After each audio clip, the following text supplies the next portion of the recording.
Okay, good evening, all of you, and welcome to session on collision. We have a demonstration come discussion session today, and I hope you will enjoy it. So, collision is one of the most fundamental topics of our physics, not only classical physics, relativistic physics, atomic physics, quantum physics, everywhere collisions are there. Because you know that in what is actually basically what does a collision mean? Collision means that two objects of any type, say they can be classical object of macroscopic type or atomic and subatomic object of microscopic work. So if these two objects are moving with certain velocities in two different directions, and if they come either they come near each other and they either touch or just come and then separate, and their velocities change or the direction change. In either case, we say these are all classified as a collision. So various types of collisions are there. For example, all of you might have heard comets are in our comets occasionally visit our sky, and comet come from Oort cloud or some other distant locations in around our solar system, and while traveling actually it takes a path sometimes, and if the sun is here, you see that the comet comes, sun-breathing comet, they come from far away, they take a path like this and they deviate. So this is the path of the comet. So in this case actually what is seen is that the comet, when it is here, it is being observed like that. When it comes nearby, its tail grows, tail is in opposite direction, so its tail grows and ultimately tail becomes big because it gets more heat, and then we have its tail is opposite because the solar wind actually pushes the tail in the opposite direction to the sun, and ultimately the comet moves around the sun and actually deviates from its original direction in which it was moving, and ultimately it again moves out from the vicinity of the sun, and it goes in the distant space. So this is actually this is also a collision. This is one of the collision of macroscopic bodies.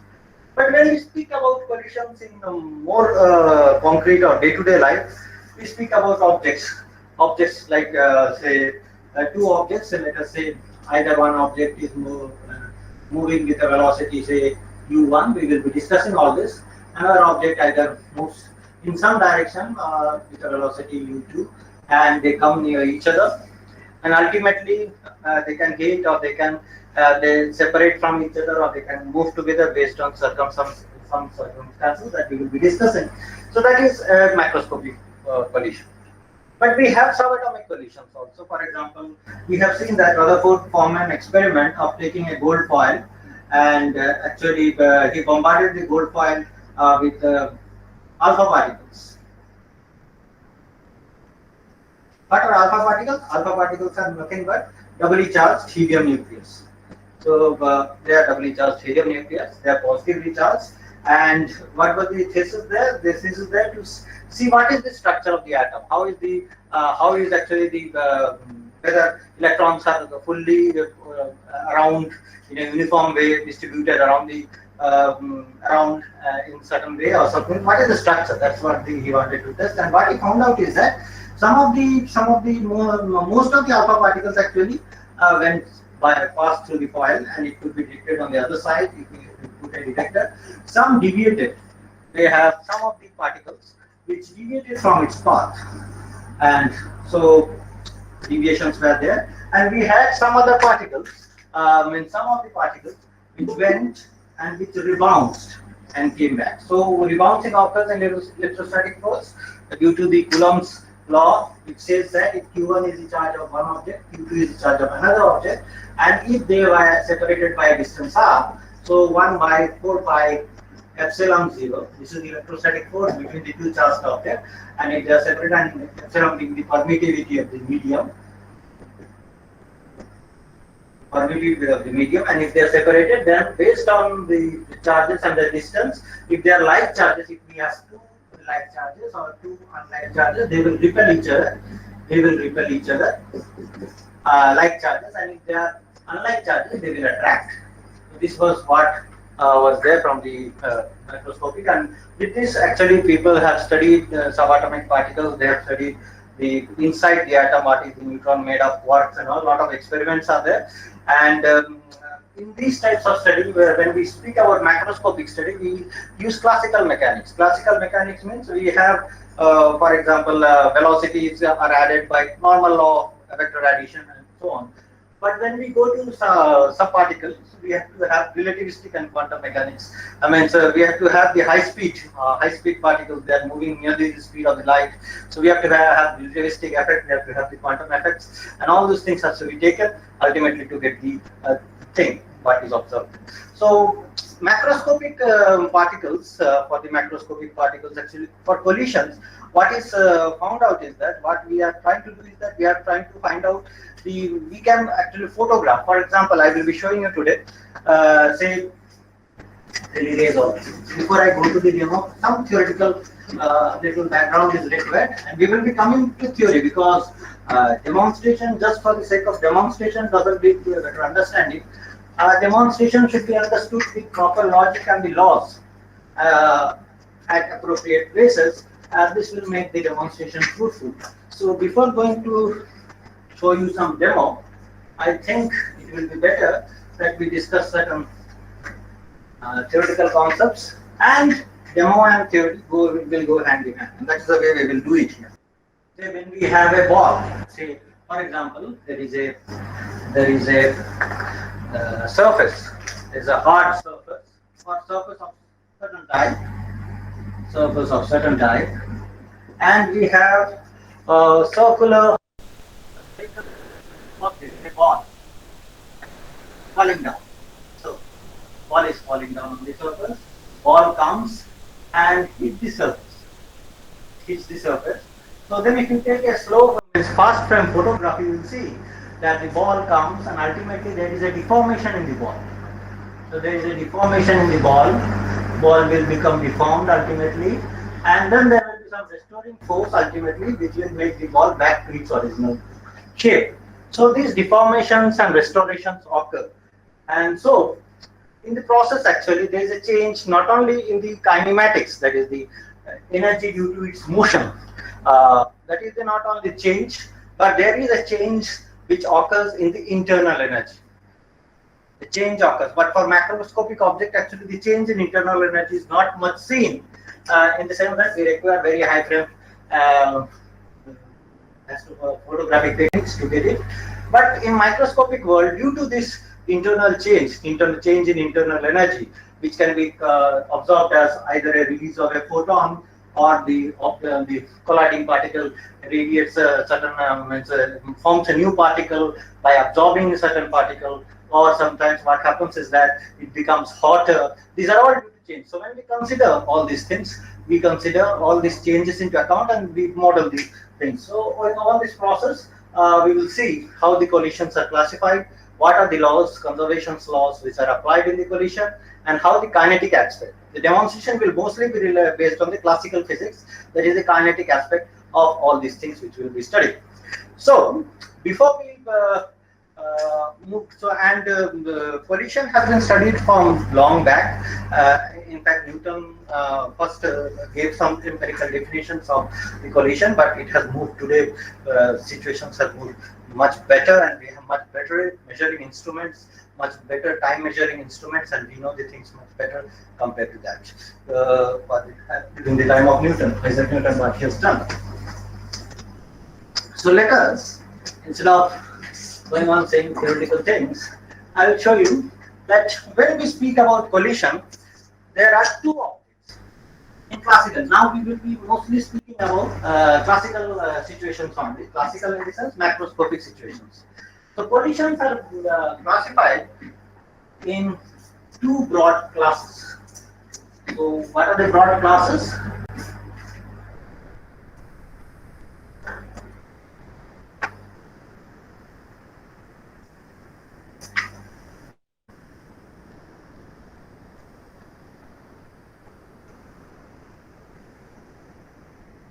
Two broad classes.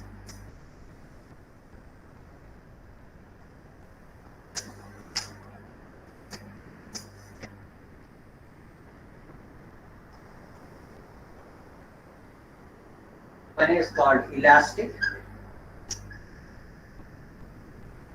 and other is called non-elastic.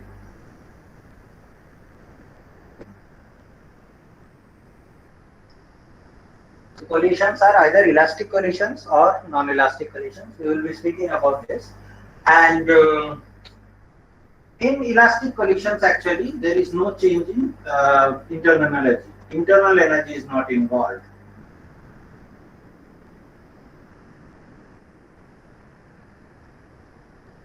Internal energy. Sorry, 1 minute.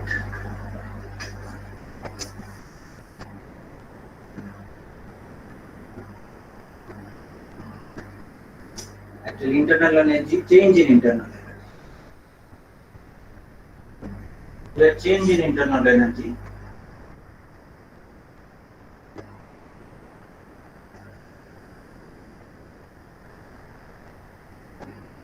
is important.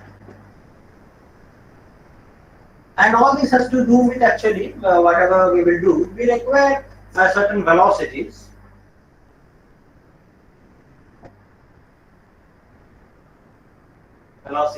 And we will and we require velocities are vector quantity, it has magnitude and direction, and we require momentum.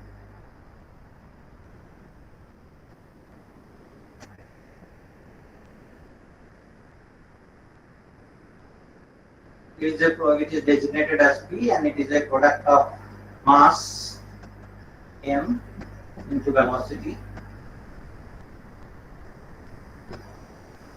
v, or u, or whatever it is, mass into velocity. So it is a vector quantity. So this is the momentum, and in certain cases actually we have conservation of angular momentum.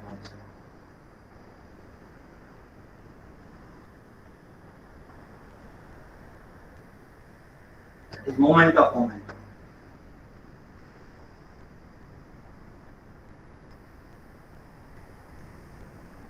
So we will see all this in brief. So basically we will now deal with elastic collisions, and then we will speak something about non-elastic collisions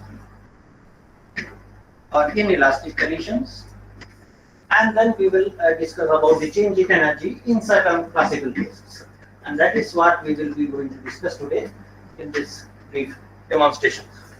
So when we speak about velocity, all of us know that velocity or speed when we go in a bike or when we go in a car or bus or any type of thing, we see the speed and we see the speed in the speedometer. And speedometer is actually related to the number of revolutions the wheel rotates, and it is called geared calibrated, and ultimately it gives a reading of how fast that vehicle is moving. So in a lab experiment, how do we measure the velocity? Now we don't have a very sophisticated setup like a table, but in a crude way I will demonstrate you how we measure the velocities and how are the different types of collisions seen, and then we will formulate it, and then we will go back to the lab, and in this way actually we will proceed in today's discussion. And you can, all of you can ask questions if you want anytime. See, we have 2 meter scales. We have 2 meter scales. We have one red ball, and I have 2 markers, and we have 2 scales, and they are separated by a small distance. Why, I will tell you. I want to measure the velocity of this ball in the lab situation. So what do I do? And we have a stopwatch. The stopwatch will be controlled by one of my colleagues, and I want somebody to catch the scale. That's it. So what I will do is that that's it. What I will do is that first I will put the marker. So I want to measure the velocities, and I will because it is a small distance, and when we give a certain motion to the ball in small distance, actually what we will see, the motion is, we will treat it more or less as a constant, though it is actually not constant, because there are frictional force between the ball and the thing. The ball will be rolling on this like this, so there will be some loss of energy, but for a from our point of view, we will keep this as a we will treat this as a constant because it is approximately constant in a small distance. Now I am putting the two markers, and I will be using, because I am starting from 0, and I think both are it doesn't matter. So I put first at 20 centimeter I am putting one marker, and 80 centimeter I am putting another marker. So two markers, and we have the two markers here, and so the distance between 20 and 80 is 60 centimeter. The ball will travel 60 centimeter, and what I will do is that I have a stopwatch. Just show them, the stopwatch is shown to you, and you can see the reading, it is 00. And now if I move the ball, my colleague will press the stopwatch when it crosses 20, and again press the stopwatch when it crosses 80. So it traverses a distance of 60 centimeter in a time interval which is measured between these two pressing of the stopwatch, and that we can get it from the stopwatch, and then we can calculate the speed of the stopwatch. And since it is traveling in the linear direction in a particular track, this is traveling in a particular track, this is traveling in a particular track, so we get the velocity also. Velocity is a vector quantity, and it has a direction, and it is moving in this particular track. So let us start. So we are starting the ball. Just observe. We will take 2-3 readings. Okay. So we are putting the ball in motion. Okay. Once more. Is it fine? You can yeah.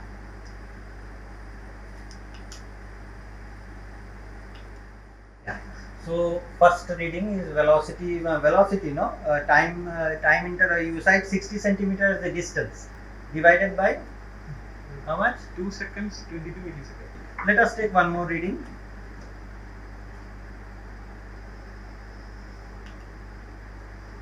Okay, I have put it little more faster, and we have again 60 centimeter traveled in 1.4. 60 centimeter 1.4. 1.46. So now we can, in both cases, the velocities are varying because I have pushed them with a bigger force. In the first case 27.03 centimeters per second, and in the second case we have 41.96 centimeters per second. So in this way actually we can measure the velocity, and there are procedures we can use. When we use proper bench and all, we can get the velocities in the lab situations. Okay, so that is one thing. Second thing is that this is a ball. So we have different types of balls. So I will show you all the different classes of the ball which are with me.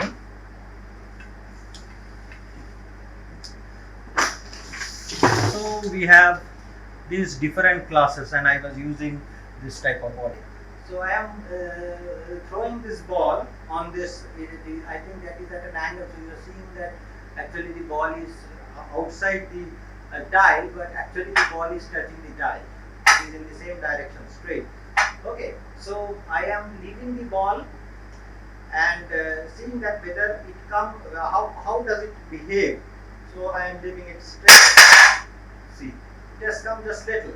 Once more, let me try. I am leaving it has broken. Anyway, that doesn't matter. So this is the thing, that the ball, it is striking the surface, and it is not rebounding. Let us see with the granite surface. Let me put the ball. This has to be ball here. So let me try. I am dropping the ball. The ball will be dropped here. Okay. So it is rebounding better than what it was doing last time. If I drop it from a much higher level, it's coming up. This particular ball, it's coming up. It rebounds better than what it used to rebound in this. See, this is breaking first of all, and it broke and it didn't rebound. What about this thermocol surface? This is a thermocol all of you are aware of. Let me drop the ball. It is rebounding. If you put it a little more higher, it rebounds to a certain height. Let me try it once more. Rebounding.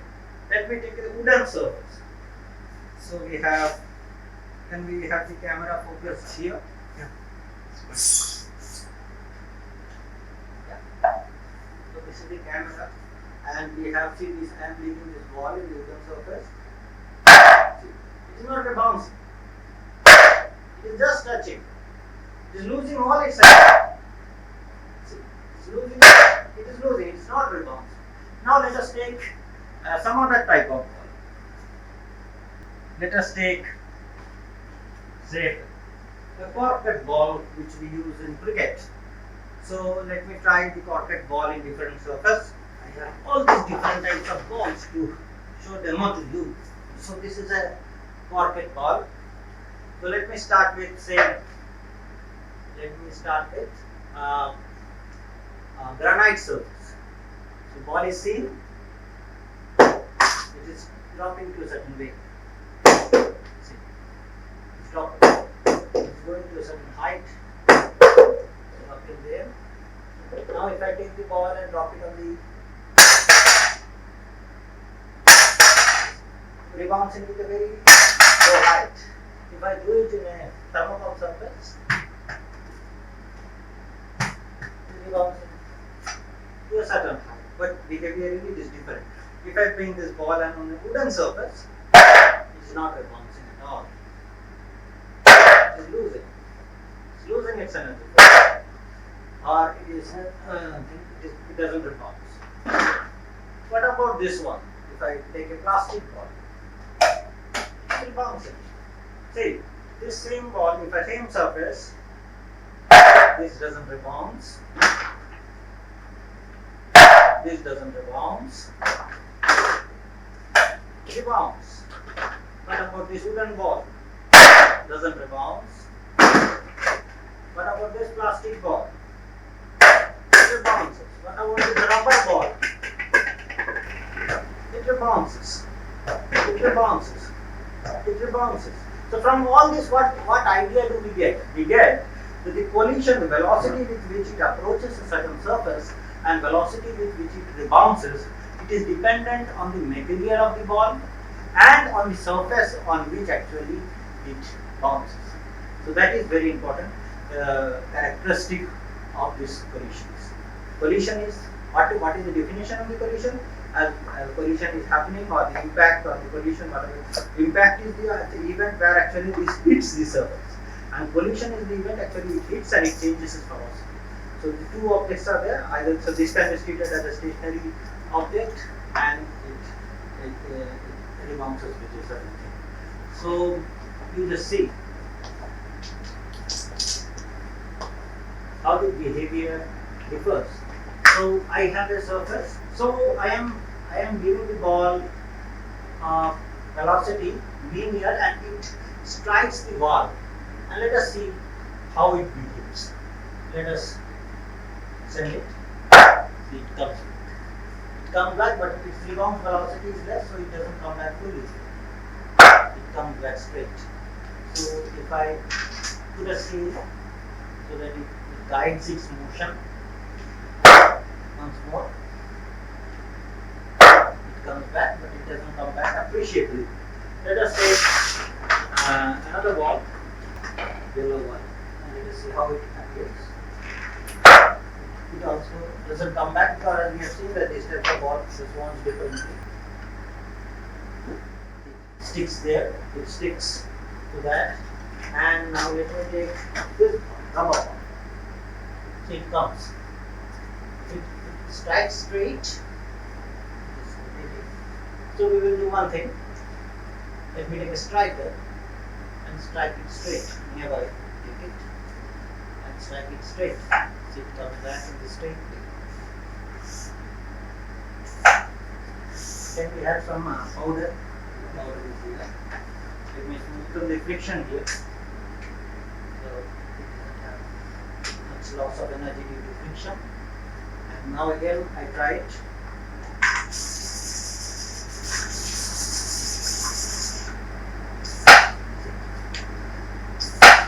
Comes back straight. So velocity comes to that, but its velocity gets changed. Obviously you can see it doesn't come back straight to the same location from which I was trying to hit it. I'll show you one more demonstration which is quite interesting. And it comes back, two observations are there. One thing is that the velocity with which it strikes the surface is not same as the velocity with which it bounces from the surface. That is first observation, and we already have seen that it does have something to do with the material of this surface on which it is striking and the surface material of the object of which the ball is made of. The striking thing is made of. Let us see this particular thing. This is an oval. This is an oval, and it's called an ellipse. So we have, say, we have 2 points. These are called the foci of the ellipse focus. I put one striker here, and I will strike the circumference of this oval shape or elliptic shape. I'll hit the other striker on this circumference. Somewhere or anywhere. Let us see what happens. See, it hit it. Let me try with this one. Again hit it. Let me try somewhere here. It hit it. So this is a property of this particular curve. It's not a property of a circle or any other curve. This is a property of the ellipse, that actually the sum of the distance from here to here plus here to here, that is a constant, and that is the reason actually it always gives the thing to the other focus. It strikes. So these are the different some of the shapes with which we can demonstrate the collision. So let me go to the board. We had certain observation which Isaac Newton also had, but Isaac Newton didn't stop with that observation. He formulated certain things empirically. But today we know what are the reasons for that, and it has been extended.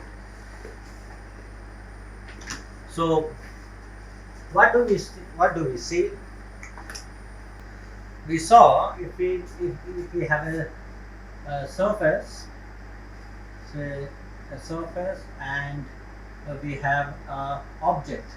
Mostly we take ball and its projected image on the plane is a circle, and we see that when we put the ball somewhat straight, let me take a line of a different color.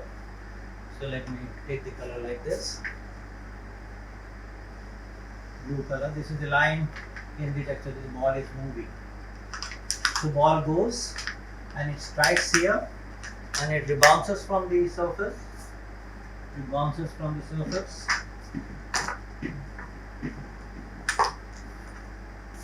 It bounces from the surface, and it's come back. But velocity with which it moves forward, say I give it a velocity u, and velocity with which it rebounces, velocity v. So it comes back. So there Newton, what he observed is that for various materials of the ball, velocity of approach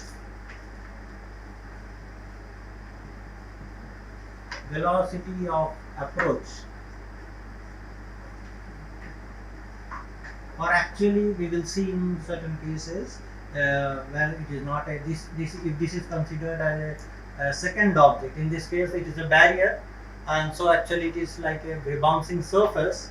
But if it would have been one more ball, then also this principle applies in a certain way. So we say that the relative velocity of approach, in this case we are taking velocity of approach u, and velocity of separation, in bracket again I put relative, velocity of separation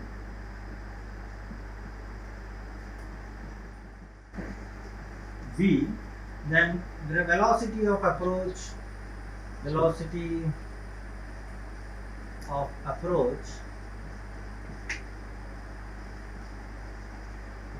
bears a constant ratio, is proportional to velocity of separation.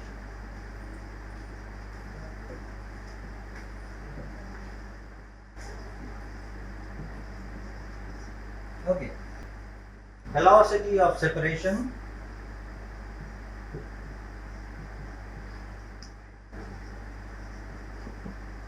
divided by velocity of approach is equal to a constant, normally designated by the letter E. And more generally, actually, this is written in the way as velocity. Say an object is coming with or striking another object. Two objects are there. We have two objects, and when we speak about these objects, actually we take the center and the line of center. This is the line of motion. Line of motion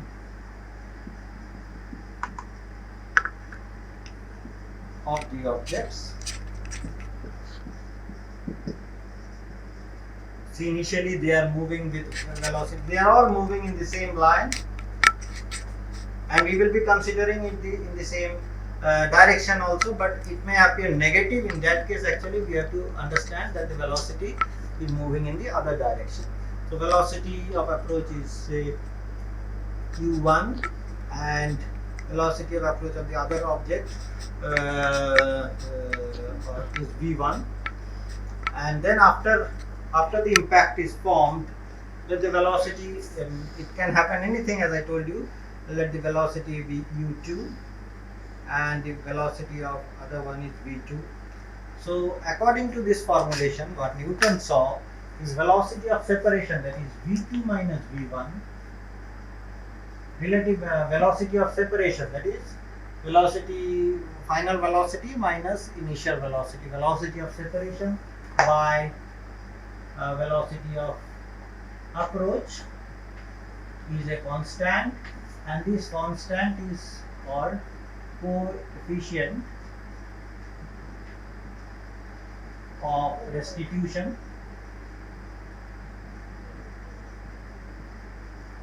Coefficient of restitution, or sometimes it is called coefficient of resilience. That was in old books, but this is the name which is mostly found in modern textbook. So velocity of separation by velocity of approach is E, and E varies from greater than equal to 0, less than equal to 1. It rarely happens, it will never happen actually E will be 0, and it will also never happen E will be 1, because in either case they are idealistic case and frictions are there, so they lose their energy. So when it is 0, when E is 0, the total energy is lost, and in that case we say that it is a perfectly inelastic collision. In other case, when it is 1, it is called perfectly elastic collision. So perfectly elastic collision, perfectly inelastic collision are the two things there, and most of the time it is actually in between these two. So it lies between 0 and 1. And it depends, E actually shows the type of material which is used, as we have seen in our ball cases. Some of the balls, after rebouncing, it doesn't rebounce at all. After being impacting, it doesn't rebounce at all. In certain other balls, it actually moves away. So that is it. Now it did not always happen that actually these are moving in the straight line. So let us go back and see. Initially what I did is that I took the ball, I kept it in straight direction, it went and it rebounced. Now what I will do, I will take a different surface. So rebouncing surface I will change so that rebouncing surface is fine. So I take this granite and put it here, so it becomes a different rebouncing surface. So you are seeing that I have kept the granite. Now if I take the ball, red ball, previously it was stopping there because this was a wooden material, now it is granite. So see, it is rebouncing. If I put it, I hold it, rigid. If I put it, rebounds. Rebounds. Rebounds. What about I put it at a 9? It comes back. So, see, it's coming back in an angle. It's coming back in an angle. So that is one way. See, if I take another ball, again, it comes back. I put it comes back. So that was linear. I put it comes back. It comes in a different angle. So this is the angle difference. That is considered as a second object, and this is considered as the first object, and velocities we are seeing. Here, ball is static, and I am trying to move the other ball. And then they both move with a certain velocity. If this ball would have been moving straight, it is not straight. It moves at a grazing angle. It has changed its direction. Or if it is coming like this, it goes straight. Once more, it comes like this, it goes straight. Behavior changes. Let me take, say, this ball and this ball. Let me again show you some things. Say I am moving this ball. This ball has an irregular surface. So it shows a change in this orientation. So let us formulate this. Let us go back to the board. And once more, wait a minute. Let us see big balls. I have two wooden balls. See, this is one ball. These are fairly big balls. They are wooden balls. I will not do it because these tiles may break. But what I do is that this is moving. They are big balls, so they are moving, and then their behavior is different. Nearly equal. So they are becoming linear. And there is one more thing which in the negative direction, which I forgot in the first, I should correct it. So negative direction, so velocity in opposite direction.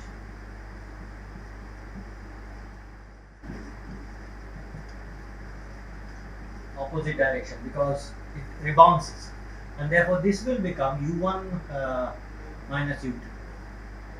This is v2 minus v1, this is u1 minus v2. So negative direction, that is the negative thing is taken into account, because this can be always written as u1 minus u2 can be always be written as minus u2 minus u1. So in that way we can continue the calculations. One ball 1 say, and this is ball 2.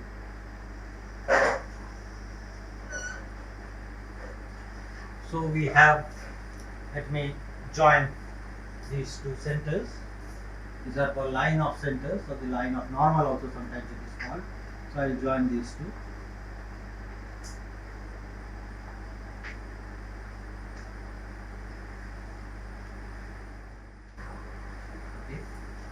And let us consider the balls were moving in velocity, say u1,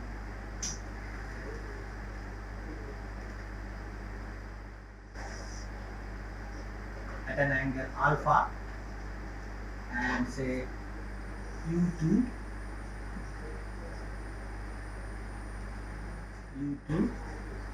at an angle beta, and let them, after approach, let them actually separate. How they separate?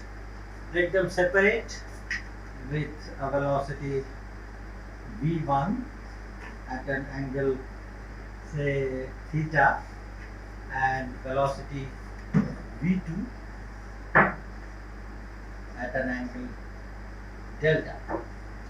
So we have, this is the way actually we have seen these cases. I have demonstrated you that in certain situations, based on the velocity and the angle which they are moving, velocity, the green one shows the velocity of approach. This line shows velocity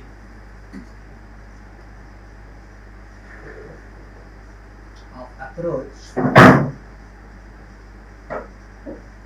and we have the black line which shows velocity of separation.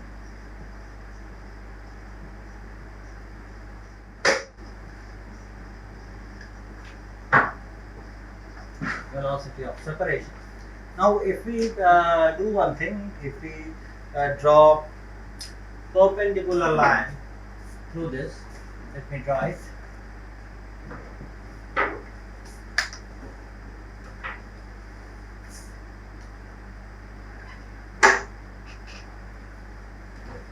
Perpendicular passing through the center.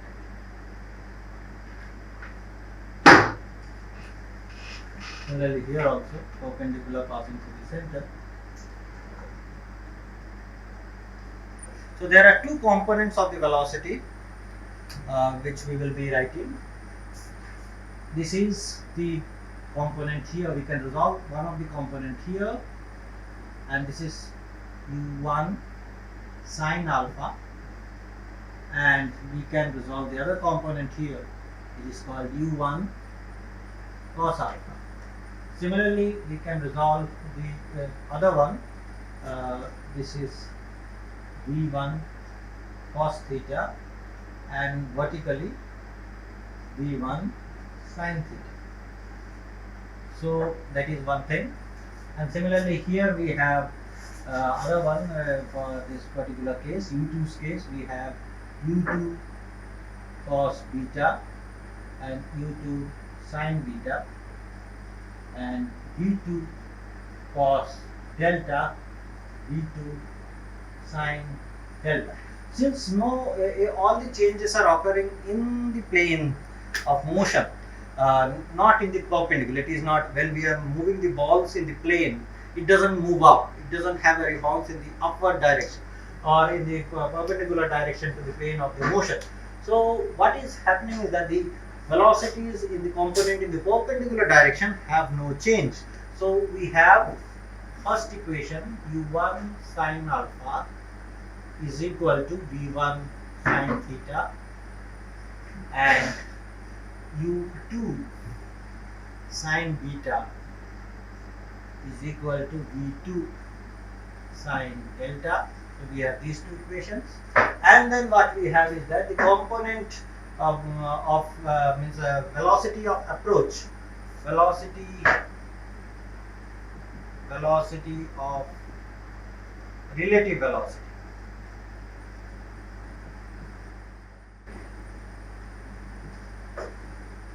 relative velocity of approach is, say, velocity of approach of the second one is we have u2 cos beta, u2 cos beta minus u1 cos alpha, and velocity of separation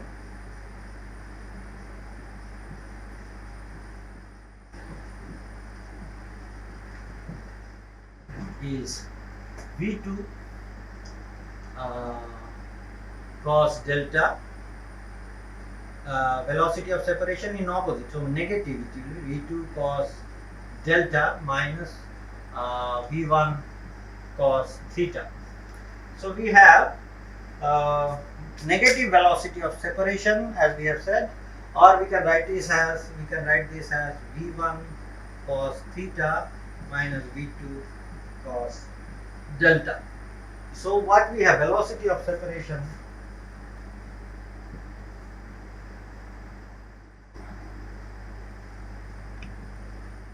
by velocity of approach in negative direction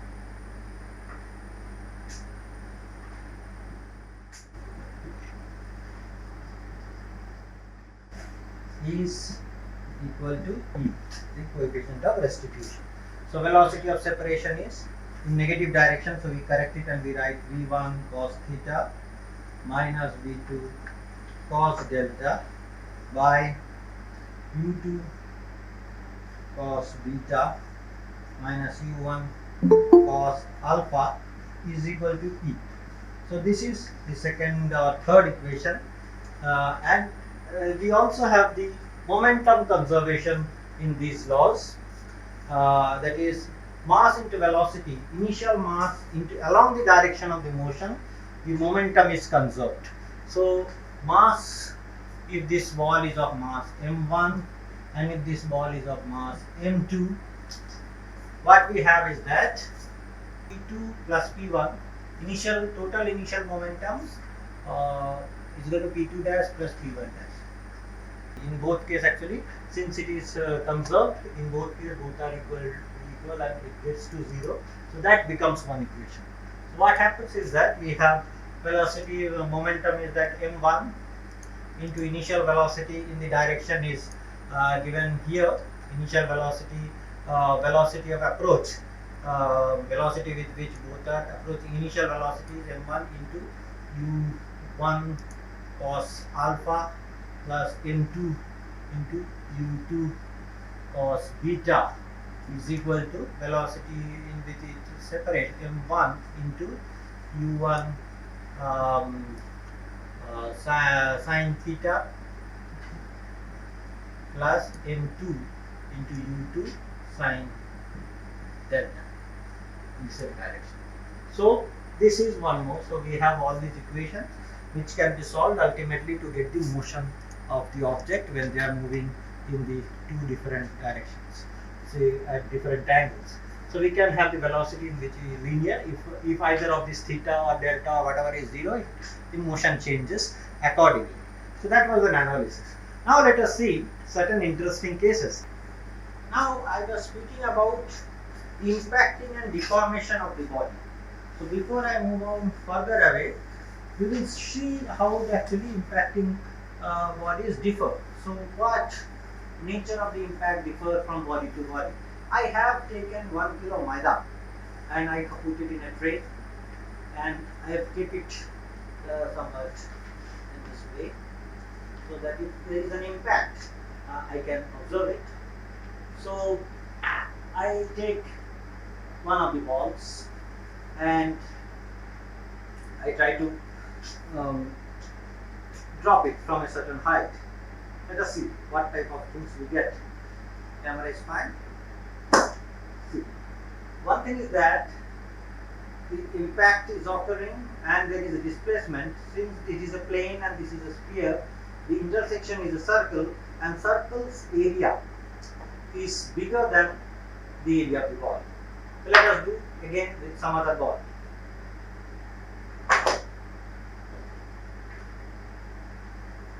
Good with maida is that I can erase whatever was formed. So I am erasing it. Yeah. So now it is again plane. I take this ball, drop it. See, once more I drop it.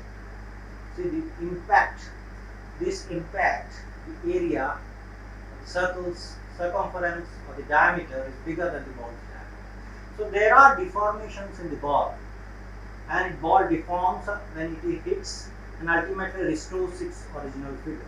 So this was depicted by this. So we can do it for different types of balls. If I actually make it again pakka, it becomes a plane surface. I take bigger ball, lighter ball but bigger ball, and see. Let me see. The thing is that this area of contact was small, but the impact causes a bigger circle. So this is the way actually the deformation occurs, and it can be explained through all these things. That is one. Next, let us see few more interesting things.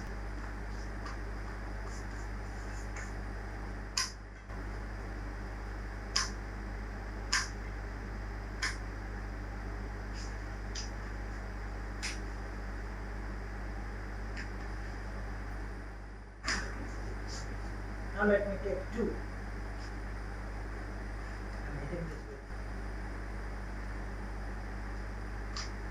So 2 get separated. So they get deformed due to certain things, but 2 get separated. Let me take again.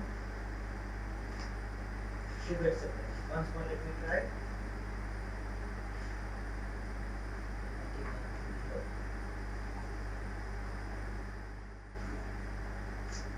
Two get separated.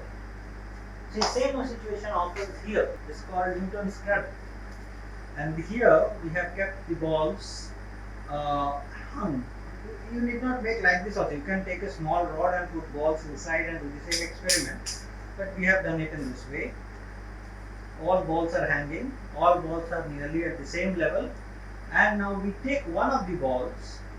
So I take the ball and I move it, and I see just one moves out. You see, momentum gets transferred throughout, and just one it releases with one of the momentum. Once more, see, just one ball. So that is one observation. Let us take two balls, as I was doing with carom, but the surface was a bit not even properly, so it was sometimes giving a wrong result. Let us take two balls. See, two balls. Once more, let us try. Let us take two balls. Two balls. What about let us take three balls? Where are these balls? Let us take three balls. There are 7 balls there, so we expect 3 to move out. See, 3. So this was a demonstration of the momentum conservation, and as it moves, the mass into velocity is constant. Velocity mass making the velocity uniformly, it moves. If you neglect the friction for a small duration, small distance with which we are making it hit, it moves to a fairly same distance, but mass remains same. Let us have one more demo. So we have this one. So there are 3 surfaces. We have extended, but it doesn't matter. We have 3 surfaces, and let us see how it rebounces based on the surface. This is also momentum transfer. Okay? So you see that I take it up, it moves up a little. Only the ball moves up. The ball is getting impacted based on the material of the ball, the mass of this ball, the velocity with which its separation is very low. Coefficient of restitution is nearly, actually it is around 0.2 or 0.3. That's the reason it is rebounding. The velocity of separation is the 3 times the velocity of approach. Velocity of approach, if it x, then if the separation is very low, then velocity is very small, and so the E factor has to be very small, and that should be around 0.2 or 0.3, and so the velocity of separation will be small. That's what we are saying. Now what about this one? See, here there are 2 balls. We have seen the red ball is same in all these 3 cases. The height doesn't matter here. From where we drop, the dropping height matters, the base height doesn't matter. So, these are all 3 equivalent cases in the sense that they are dropped in the same height. 3 balls at the base are same, and the balls we are increasing. Now here one more ball is there whose size is smaller than the first ball. So what happens is that if I move it, it is not rebounding, first of all, though they move up a little. So let us see, the material of the balls are same, the sizes are different, so masses are different. Now let me take the balls to this particular height and let me release it. See, though this ball doesn't rebound much, but this ball rebounds better. See, it rebounds higher amount. Again, let us take it up. So what is happening here is that, say this is of M1 and this is of M2. The velocity of approach in both the case, as I am dropping the ball, velocity of approach is same, both the case. But velocity of rebounds, it depends on the material of the ball with which it depends on the size and all those things. So in this case, the mass is less, and so the velocity restitution for this particular this one, depending on the different mass, as per the law of momentum, mass into velocity is a constant. Okay, so here the mass into velocity of approach m1 u1 plus m1 u2. Now here m1 is a bigger one, m2 compared to m2. So m2 will have a bigger velocity to keep the constant same. So that is the reason actually the other thing is moving up a bit higher than corresponding to the lower ball, smaller ball. Let us take the case of a 3 ball. So we have ball of radius r1, r2, r3. They are of 3 different obvious masses. They are of the same material. Now I repeat maybe few times. Let us see if the experiment works. See, this has moved up much higher up. Sometimes let me see.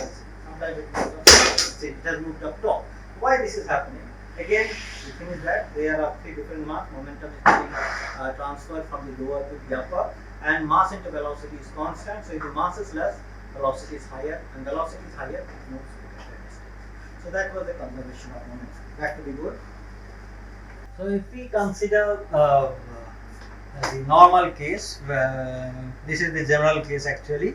If we consider the normal case where actually two balls are moving with velocity u1 and u2, these balls are moving with velocity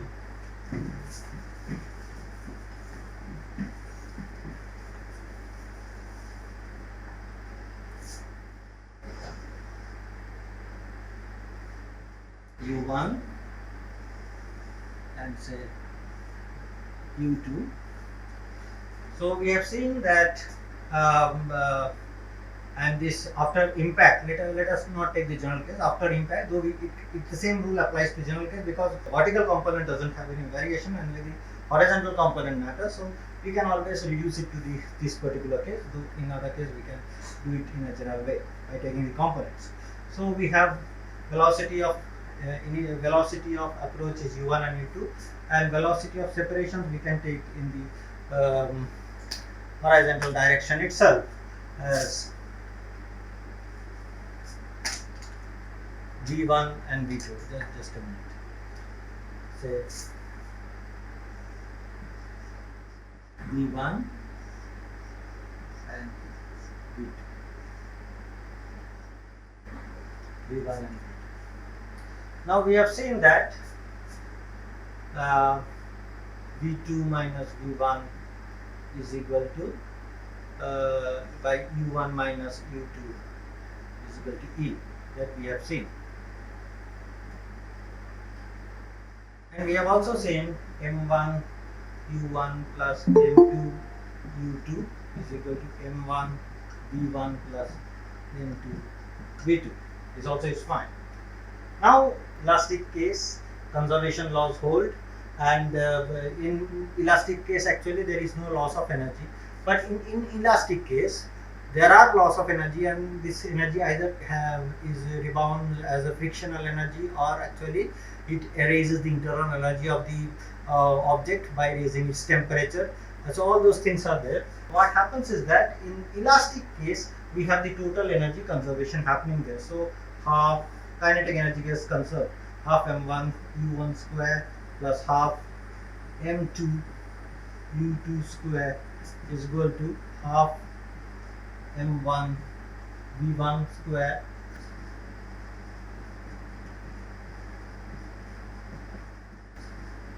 in case of elastic collision case, actually the equality holds. This is holding in case of elastic collision case.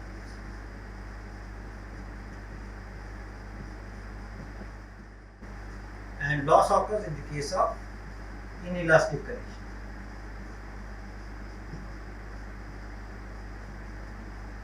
So in inelastic collision, what happens is that, for example, you have one object, say u1, and another object, say m1. Object A, it is at rest, say, and object B is approaching object A with a velocity u1. After that, they both become together, and then as a together they move, okay, with certain velocity. So this time there is a loss in energy. So these are the examples of inelastic collision.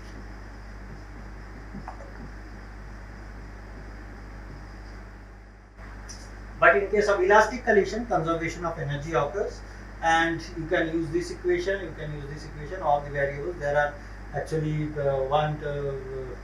you have 4 variables, so you have first equation of this one, second equation with this one, but you can reduce it to 3 variable equation using this equality, and ultimately you can solve and get the values of the unknown quantities using the momentum conservation, the definition of coefficient of elasticity, or expression for the coefficient of restitution, as well as the expression for conservation of kinetic energy. So we have actually shown you certain things for classical type of formulations, but when you go to relativistic high speed things, also atomic particle and subatomic particle, so energy is conserved, as we have said, in elastic cases fully, but in that case actually we have to say that kinetic energy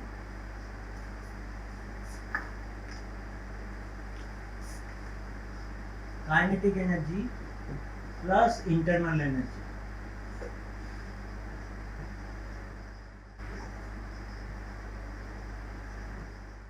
Of initial state, or if I put it I, initial state is equal to kinetic energy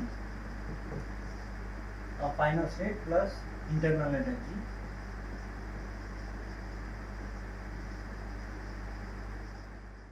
final state. So these things, and in classical case actually there is a change in internal energy which we attribute to here. When we take relativistic thing into account, what we do is that we take the thing as m dash is equal to m0 by root over 1 minus v square by c square. So rest mass takes care of whatever is the change, because energy is converted to mass, and in that way actually formulation is there. So this is a very brief description. So based on whatever we have shown you, I will just summarize. What we have seen is that when velocities are taken, when situations are classical in nature, we have the conservation law holding there, and what we found out is that velocity of separation gives a direct ratio to the velocity of approach, and this when you take this ratio we get a constant, though it is again strictly not a constant. When lot of measurements are done, it is an empirical thing, it is an approximate rule, it is not a law. So that is okay, because that is not constant in all the cases, but for practical purposes we can take it as a constant. So that is the first thing of collision theory.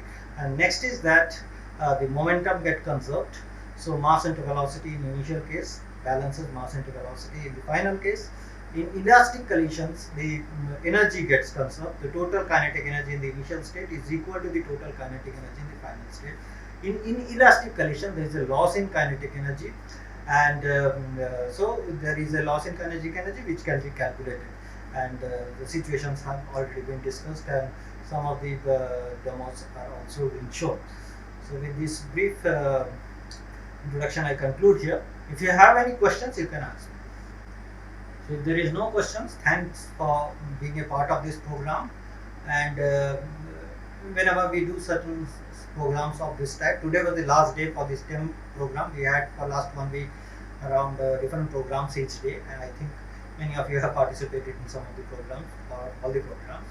So be in touch with us so that we will give you more programs and new programs of different types. Thank you.